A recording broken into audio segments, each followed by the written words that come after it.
Je m'appelle Sitiono Aruna, ex-musulman, et je suis là pour rendre mon témoignage.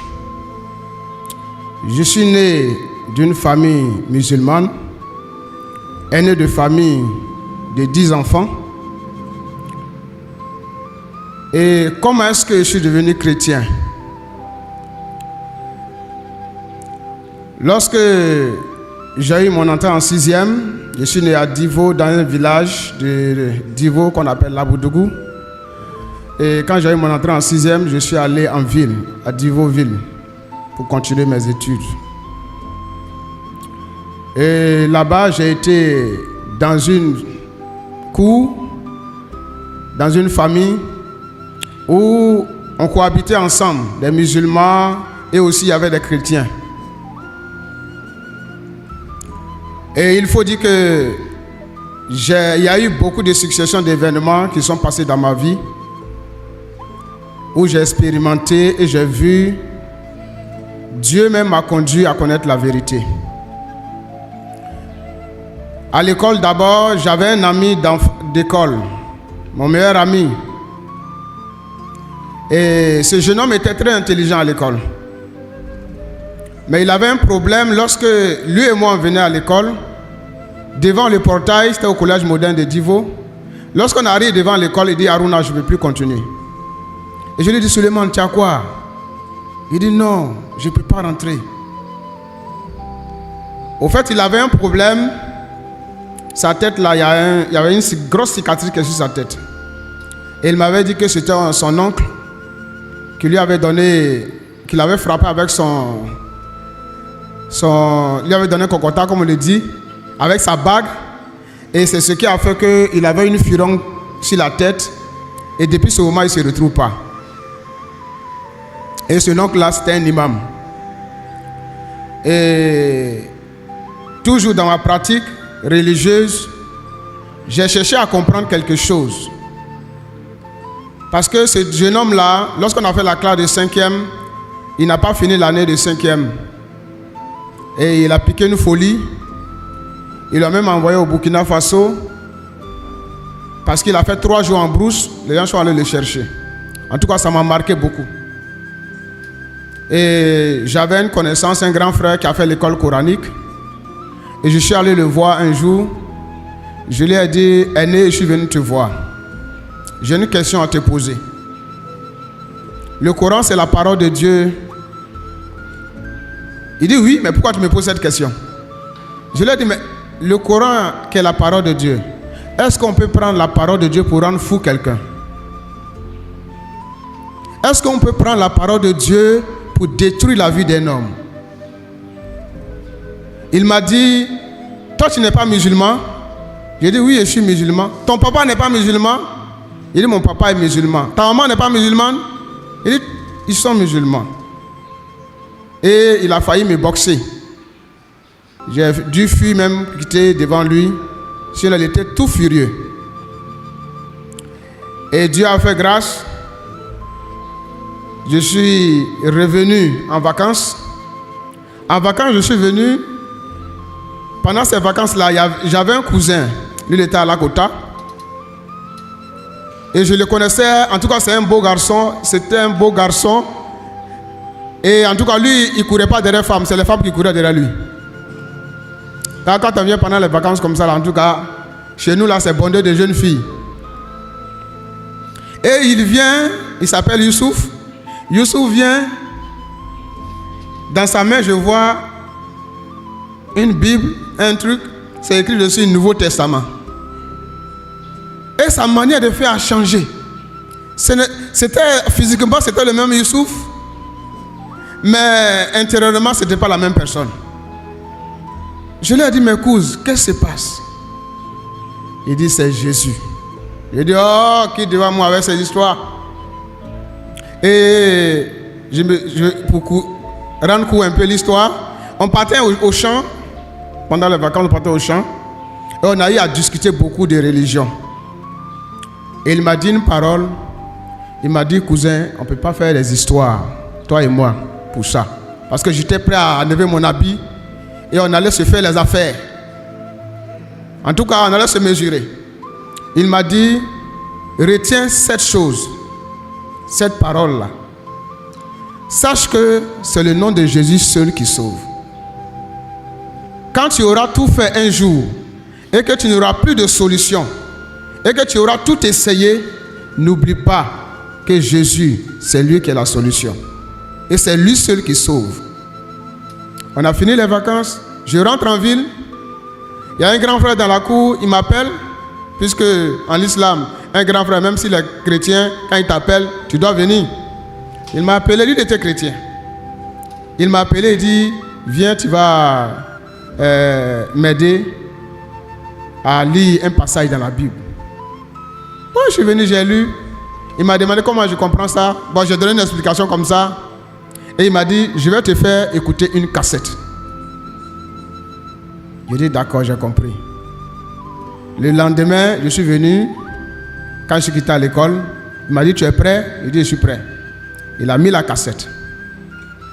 Et la cassette, c'était le témoignage du pasteur Kone Moussa. C'était en Djoula. Le témoignage était en Djoula. Et ce témoignage, ce qui m'a frappé, ce qui a bouleversé tout dans ma vie, c'est cette parole que le pasteur Moussa Kone a dite. Ikanato morosie ilafili ikakisiliko. Ne laisse personne t'égarer en ce qui concerne ton salut. On peut t'égarer, te tromper, se séduire pour prendre ton argent, pour prendre tes biens, même prendre ta femme. Mais en ce qui concerne ton salut, ne laisse personne t'égarer ou te séduire ou te tromper en ce qui concerne ton salut. Cette parole, c'était comme une bombe dans mon cœur.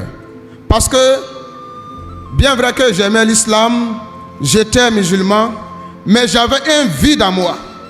Je n'avais pas la certitude de mon salut. Je me posais chaque jour la question, est-ce que si je meurs aujourd'hui, je serai sauvé? Cette pensée a tourmenté ma vie, m'habitait tous les jours. Je dors, je me réveille, cette pensée est là. Et les vacances sont venues, je suis reparti au village, chez les parents. Et comme d'habitude, on accompagne les parents au champ. Je me souviens ce jour-là, on était en train de cueillir cacao. J'étais en train de faire la cueillette de cacao. Et à un moment donné, la pensée m'animait tellement. J'ai déposé ma machette et le truc qu'on prend pour enlever le cacao là. Je me suis assis.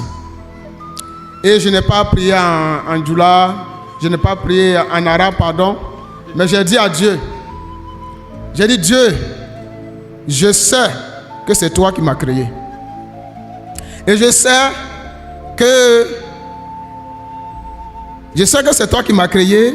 Et je sais également que ce que je fais, tu vois. Ce que je dis aussi, tu entends. Si je fais du mal aujourd'hui à quelqu'un, je sais que tu me vois. Si je fais du mal à quelqu'un aujourd'hui, je sais que tu me vois. Si je fais du bien, je sais que tu me vois. Donc la parole que je vais te dire aujourd'hui, je sais que tu m'entends. Réponds-moi. S'il te plaît, montre-moi le chemin de la vérité. C'était mon seul souci. Montre-moi simplement le chemin de la vérité. Et bon, on a fini les vacances, je suis rentré à Divo pour les études. Un jour, je suis rentré pour me coucher. Et j'étais couché, je ne dormais pas pratiquement, mais je me suis vu dans une scène. Et dans cette scène, il y avait quelqu'un qui me poursuivait. Et la personne était bien en forme, gaillard. Il avait vraiment une forme d'athlète, mais la personne était âgée que moi. Et je courais, mais la personne tellement elle était agile que moi, elle a une voix qui me disait, invoque le nom de Jésus et tu seras sauvé. J'ai dit, moi jamais, ce nom-là, je ne l'ai jamais invoqué dans ma vie et je ne l'invoquerai jamais. Et j'ai commencé à courir, la voix encore a résonné. Dis le nom de Jésus. J'ai dit, je ne dirai pas ce nom. parce que je suis musulman, je ne dirai jamais ce nom. Et j'ai continué à courir. Ce monsieur, sa grande paume là, il a mis ça sur mon épaule ici. Et je me suis jeté par terre parce qu'il savait que pour moi, il était fini. Et j'ai crié, Jésus! Je n'avais pas le choix. Et il y a eu un calme total.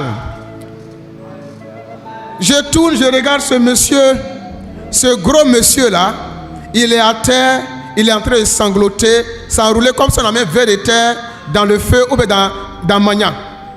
Je dis, c'est que le nom de Jésus là, à Kafaride. Je me suis levé, j'ai commencé à courir. Il s'est mis à ma poursuite. Et cette fois-ci, je lui ai fait face. Et j'ai crié Jésus. Bon, nous on ne connaissait pas au nom là. Hein. J'ai dit Jésus. Quand j'ai dit Jésus, devant moi, c'est comme si on l'a ramassé. Et il est tombé par terre, sur ses fesses. Et il a commencé à sangloter. Le sang sortait de sa bouche. Il grinçait les dents. Et je me suis levé, je continuais à courir. Et quand je courais, j'ai vu un homme qui était arrêté en tout blanc. Et il m'a appelé par mon nom. Il a dit Aruna. Mais la manière dont il a prononcé mon nom, ce nom a traversé toute mon âme. La paix m'a envahi. J'avais la sérénité. En tout cas, je ne peux pas expliquer ça à quelqu'un. Il m'a dit Aruna, qu'est-ce qui se passe? Je lui ai dit, je ne pouvais plus parler, je suis venu derrière lui, je l'ai attrapé. Et quand je l'ai attrapé, le gros monsieur venait, il a demandé au monsieur, qu'est-ce qu'il y a pour toi? Il dit, non, ce petit, il m'appartient. Depuis sa naissance, on me l'a confié. Mais je ne sais pas pourquoi il me fuit aujourd'hui. C'est pourquoi je cherche à le rattraper. L'autre va lui dire, celui que j'ai attrapé, qui avait le cœur paternel et les regards d'amour, il a dit, va-t'en. À partir d'aujourd'hui, il ne t'appartient plus. Mais il m'appartient. Cher ami, toi qui m'écoutes, à partir de ce moment, quelque chose de merveilleux s'est passé dans ma vie. Lorsque je m'assois sur ma natte pour prier, c'est comme s'il y a quelqu'un d'autre qui est assis à côté de moi. C'est quand j'ai commencé à aller à l'église, j'ai compris que c'est le Saint-Esprit. Il me dit, Aruna, tu fais quoi? Je dis, je suis en train de prier. Est-ce que ce que tu fais t'amène au salut? Je lui dis, je ne sais pas. Donne ta vie à Jésus et tu seras sauvé. J'ai lutté avec ça pendant 1 an. Et pour finir, j'ai pris la résolution de me donner au Seigneur. Et vraiment, depuis que je me suis donné au Seigneur, je bénis le nom du Seigneur malgré les persécutions, les rejets. Je suis, comme je l'ai dit au départ, je suis aîné de famille. Mais je suis devenu comme le rejeton de la famille. Mais Dieu s'est glorifié. Ne laisse personne te séduire, t'égarer en ce qui concerne ton salut. Toi qui m'entends, ton salut est mieux que toute autre chose. La religion ne sauve pas. C'est Jésus qui sauve. Et si tu doutes que Jésus sauve, demande à Dieu. Dis-lui de te révéler la vérité. Dis-lui de se révéler à toi. Il va se révéler à toi.